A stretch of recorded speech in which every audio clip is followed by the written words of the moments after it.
Dr.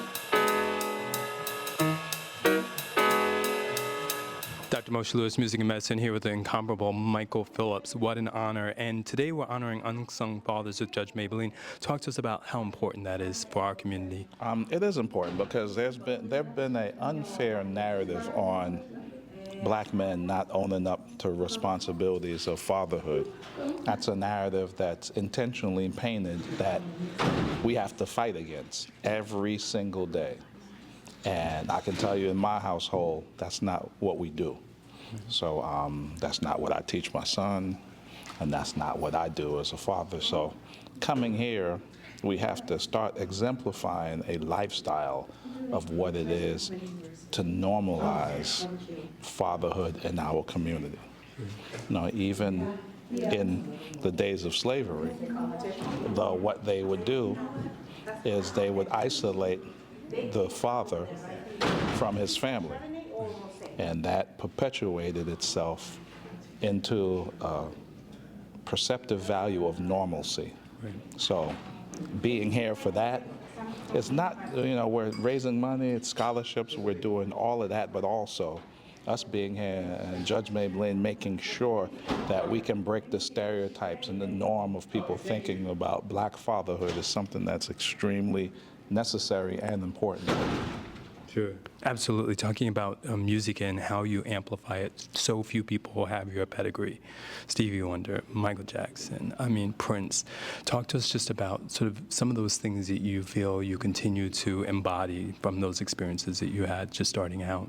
Well, those experiences allowed me to see a lot. Michael was Cirque du Soleil before Cirque du Soleil existed. Right. So you got to have some vision that maybe people might not catch on to or understand, and you got to kind of like have an attitude of not caring while your vision is being implemented. Stevie can feel the world.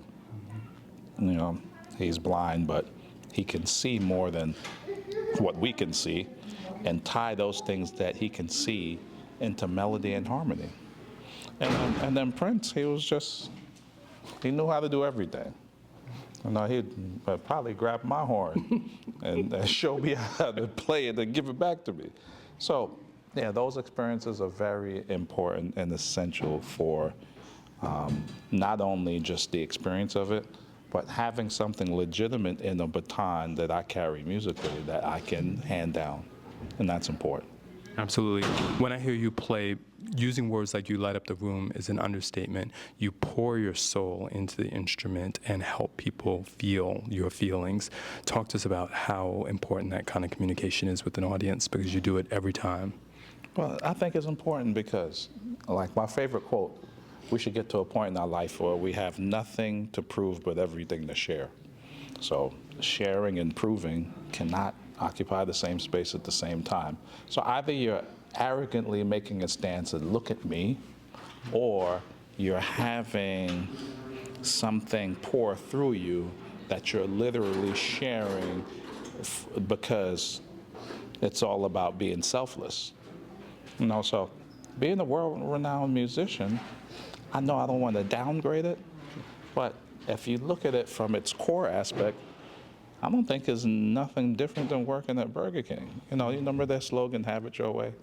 Like so, we're curating our gift for people to absorb in a way where they can understand it, love it, and have a symbiotic connection and attachment to it.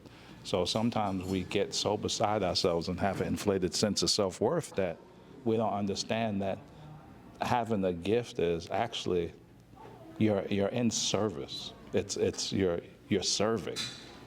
You're not filling up a platter that's based around your ego. You're actually giving. Absolutely. Our show is called Music and Medicine, and when you hear those words juxtaposed, how do they speak to your heart or your mind? Well, music is essential for mental health. You hear certain things. And it works another way, too. I remember, if I listen to Ludacris, move, get out the way, I want to punch somebody in their mouth. So music does have a really interesting way of touching very specific nerves, which are absolutely related to the psyche. So it works the other way too. If I want to be calm, listen to some Bach. Just chill out, like, you know, it ain't that serious. You know, your boss got on your nerves, so just, you know, just turn on some music, chill. Turn on all the, like, chill Mike Phillips joints, and all of a sudden, the savage beast is going to chill out, and then now you're going to have a better night. You know, so music does have a straight connection with all of that. Sure. We all face bumps and challenges in the road. Where do you go? How do you sort of find that resolve to continue to press on despite gloominess which may occur? Well, listen, I'm not going to harp about the things that I have no ability to control. Mm-hmm. And once I put my hands on the things that I can control, even that isn't a quick fix. You're touching on something every day to get better every day, to get an overall result that comes from that better, that comes from every single day. Yeah. So even in the midst of shifting the paradigm of a very specific situation that could be negative, it isn't about hitting a home run. It's about getting on base. Sure. It's about getting the base hit. Right. And then we figure it out once we get from first to second. Absolutely. Always a pleasure. We so appreciate all that you give and leave out there. Sure, nothing. Appreciate it so much.